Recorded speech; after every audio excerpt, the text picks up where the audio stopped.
जय जय श्यामा, जय जय श्याम, जय जय श्री वृंदावन धाम। प्यारी श्यामा, प्यारो श्याम, प्यारो श्री वरसानो धाम। जय जय श्री राधे। वेलकम टू कृष्ण भक्ति रस 84। उम्मीद है आप सब वृंदावन जाते रहते हैं और जाना भी चाहिए, और जो नहीं जा रहे हैं वो भी ज़रूर जाएं। वहाँ जाने से, संतों के प्रभाव से, ये तो प्रभु की लीला स्थली है। वृंदावन के जो वृक्ष हैं, लता पताएं हैं, वो संत हैं, वो भक्त हैं जिन्होंने ये रूप लिया है लता पताओं का। जैसे कोई इनके भजन में विक्षेप न डाले। और ब्रजरज की तो इतनी महिमा है, ब्रजरज लेके आए, अपने घर ले आए, डेली उसका सेवन करें, माथे पे लगाएं, अगर हमें भक्ति में बढ़ना हो तो। ये सबसे सरल रास्ता है। तो आज की कथा में प्रवेश करते हैं। Today's story is taken from Bhaktmal. It is about Tilok Bhagat, who was a jeweler.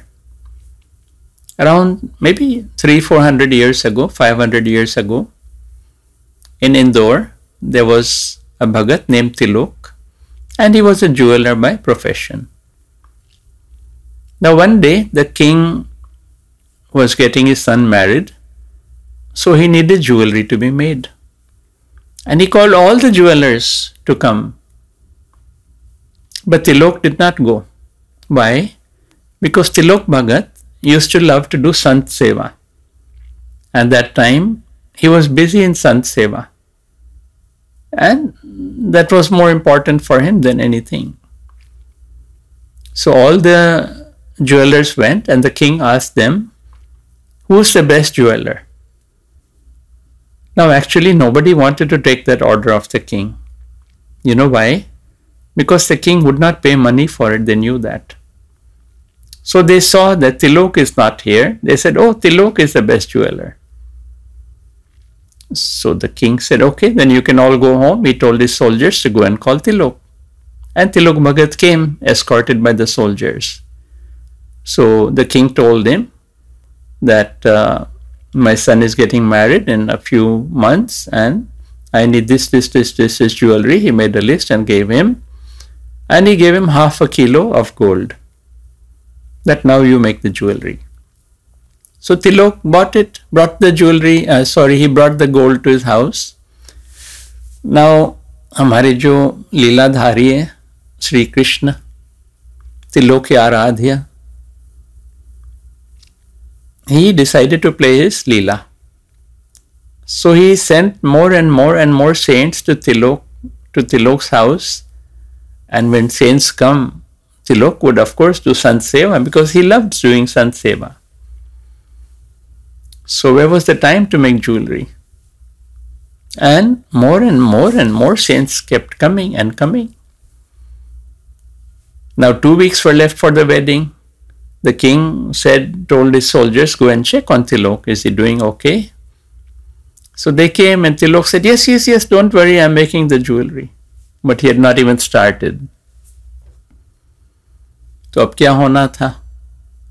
Few days were left for the wedding now. Few days only. Now Tilok said, even if I start making the jewelry today, it will not be ready on time. So he went and hid. He was afraid of the king. राजा तो राजा होते हैं. So the king sent his soldiers again to Tilok. It's only 2 or 3 days left to go for the wedding. Where's the jewelry? And the soldiers could not find Tilok. They went back and reported to the king, and the king was very angry. He said, now even if he brings the jewelry on time, I will punish him.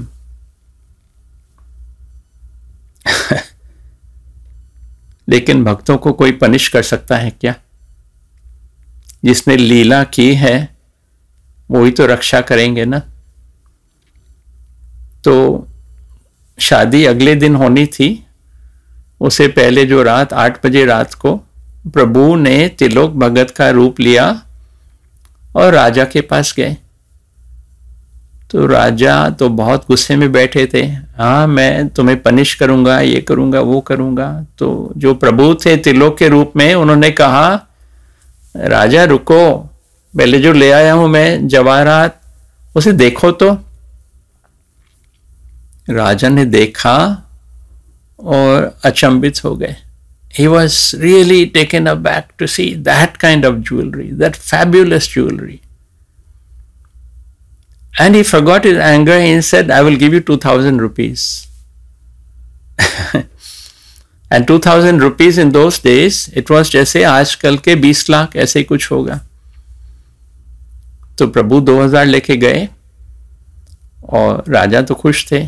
तो प्रभु लेके तो गए, तो प्रभु ने सोचा मैं एक भंडारा करवा दूं त्रिलोक के नाम से। तो भंडारे में हजारों संतों को बुलाया, बहुत बहुत शानदार भंडारा किया। और सब तो थे वहां पे, त्रिलोक नहीं थे। त्रिलोक कहाँ थे? अभी तक छुपे हुए थे बगीचे में, उन्हें क्या पता क्या हो रहा है। तो भंडारा तो हो गया। तो प्रभु जाते हैं त्रिलोक के पास दूसरा रूप लेके और कहते अरे तुम यहाँ क्या कर रहे हो? उधर त्रिलोक भगत ने इतना बड़ा भंडारा किया है, तुम भी वहां जाओ। तो त्रिलोक सोचने लगे मैंने भंडारा किया है, मैं तो यहां बैठा हूं छुप के। गए वहां, देखा तो बिल्कुल वो तो जैसे, अब क्या कहूं,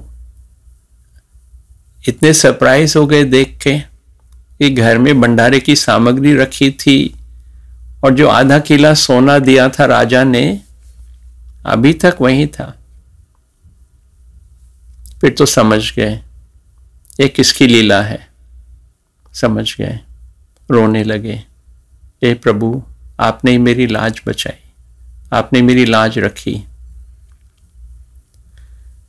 और कुछ दिनों के बाद राजा वापस आ गए, वो बाहर गए थे, शायद शादी के लिए गए होंगे। तो त्रिलोक ने उन्हें सब कुछ सच सच बता दिया कि महाराज सच बताऊं तो ऐसे हुआ कि ये जो आपके जवाहरात थे मैंने नहीं बनाए, सब मेरे श्री कृष्ण ने ही किया। तो when the king heard this, he was so impressed that overnight he and his whole family became devotees of the Lord. देखो ना प्रभु की लीला। उस राजा का भी भला ही किया, उसके पूरे परिवार का भला किया, सब भक्त हो गए। बस एक बात है जो हम करते नहीं हैं, प्रेम करें प्रभु से। हम प्रेम करते हैं दुनिया से, जगत से। हम चिंता करते हैं जगत की। कभी चिंता की है क्या कि मुझे भक्ति कैसे होगी, मुझे श्री कृष्ण कैसे मिलेंगे, और जब वो दिन आएगा जो काल मुझे लेने आएगा तो मैं कहाँ जाऊंगा? इसकी चिंता की है क्या हमने? कि बस पूरा दिन धन संपत्ति, काम, नौकरी, परिवार, खाना पीना, कब तो जागे। प्रभु तो बैठे हैं, हाथ खोल के बैठे हैं कि आ जाओ मेरे पास। तो आज से ही नाम जप आरंभ करें, प्रभु की शरण लें, वृंदावन जाते रहें। जय जय श्री राधे, जय श्री राधे, जय जय श्री राधे श्याम, जय श्री वृंदावन धाम।